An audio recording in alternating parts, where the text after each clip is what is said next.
right up in here. That's perfect. So you escaped the cool weather. I did. Yeah. College. Came to Alabama. Never went back. Never looked back. They told us a funny story about you last year, taking off your shoes and signing them. Can you share that? Was it one of the funnier moments, I guess? I did. I mean, I was on stage afterwards, deep into a couple of cocktails, and we were singing with the band, and everybody was wanting something to sign something. I didn't have anything to give them. So I'd already thrown my hat and my glove, my ball, so I just took my shoes off and signed them and threw them to him. So it was probably, I mean, I remember Tommy, I was like, man, I just need some shoes. That's all I need. So if you can get in my locker and give me a pair of shoes, I can keep going. But, yeah, but now I kind of think about it. Somebody's got one of my smelly shoes at home. So I don't know what you'd want it for, but this is the first time I've ever given my shoes away, I can tell you that. Because you went to school such close proximity to New Orleans, does that make this win even a little more special? Yeah, absolutely. I mean, as a student at the University of Alabama, I would come over to Mardi Gras. I mean, I've spent a few nights here in New Orleans. So, yeah, it's awesome. I mean, I feel like a converted true Southerner, I guess I should say. I mean, I love it. I love the city, the food, the people. I mean, the event is just awesome. So it's very special to me, for sure. What do the people on tour say about it? I know they've made a big effort to make sure the field improves every year.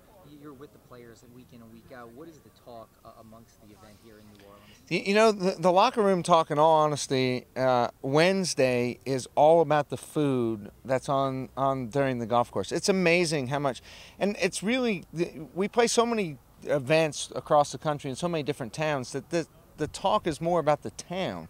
I mean, to be honest, because the golf is our job. So, I mean, no matter what course we're on, no matter where it is, it's always a little bit different. But at the end of the day, to be able to go back and relax and get a great meal and be in a cool town is really what the buzz is about. It's fun to be here. It's fun when your job is over to have somewhere to really go and hang out that's entertaining and that's fun.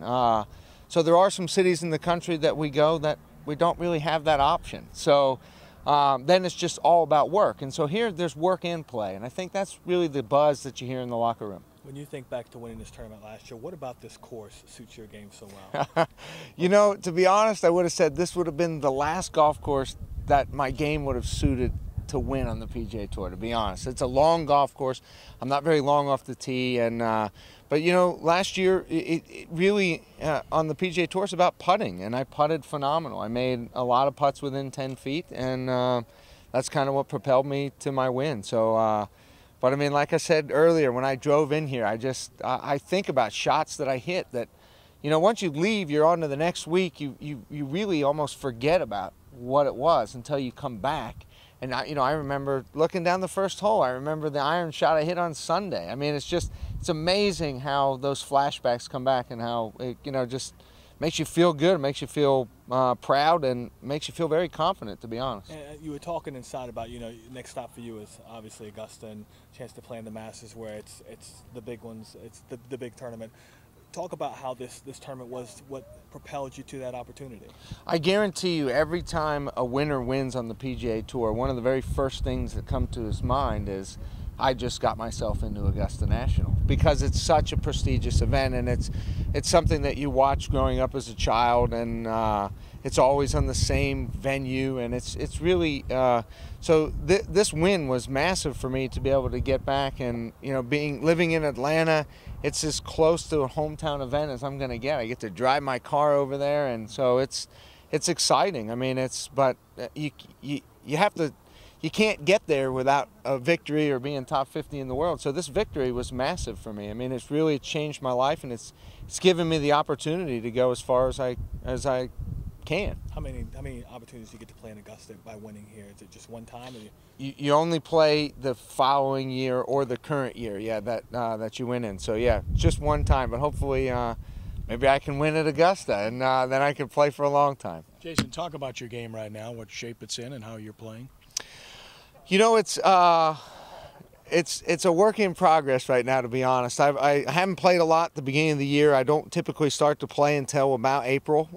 So it's there's still a little rust on the edges, but it's really close. It's coming, and I'm very excited about it. And so, you know, a couple of good weeks of practice this week I'm really looking forward to a lot of repetition and trying to get myself prepared for Augusta. And I kind of was souping up my whole schedule around this Augusta, coming back to defend New Orleans, and so there's a lot of big events for me in this next month. So that's why I'm trying to prepare my game for it to peak right about now. Seeing how things are unfolding on tour right now, is it good for the game that you have so many different winners now, and it's not just the same old with Tiger and Phil to a lesser degree?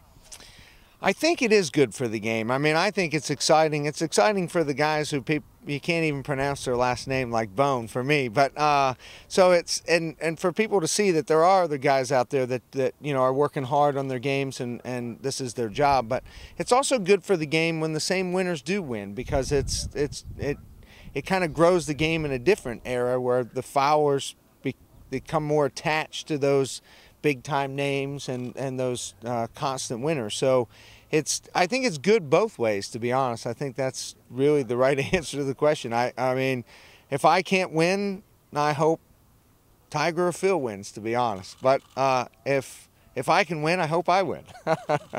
Jason, you won at BC, and then, of course, last year your $1 million shot at Alabama got a lot of play. Where did last year's victory here kind of rank in your career? It's the biggest thing in my career, without a question. To win with the field that we had here and the golf tournament, you know, the Zurich Classic. It's a big event. It's a big time deal. So it was by far my biggest victory so far. So what do you think about this year's field and the guys they were able to draw in for 2011 here at the Zurich? I think that's awesome. I think that comes with the package of what they're presenting. I really do. I think that, you know, the golf course is good. It's fun to play. It's fast. It's firm when the conditions are correct for it. The town is awesome. The event is, I mean, it's so well organized and put on that I think the locker room talk is carrying that along with, you know, the support of and Tommy out there, you know, pushing to get these guys here to play and show them what he's showcased. I mean, show them what we have here. But talk about you talked about defending, you know, New Orleans. In that context, talk about the field. Yeah, I mean, it makes it harder to defend for sure. The better the players are here, but then again, like I said, you know, from defending standpoint, I think it's great because, I mean, I've got a lot of good mojo. I've got a lot of good memories, and I've got a lot of good visions and feelings and sight lines of where I hit shots. And obviously I hit up some really good ones last year to come out on top. So that confidence and that momentum coming in here that's a big advantage. Going wire to wire like you did last year, was that as good a 4 days of golf as you've ever had? Yeah, you know what? I give a lot of credit to going wire to wire to the weather, to be honest, because I didn't have, like, if you play, you tee off at 1 o'clock, you finish at 6, then you don't go the next day until 1 o'clock. There's a lot of time to think about it, and there's a lot of time to lay in the bed and think, oh, what am I going to do, my strategies, all that.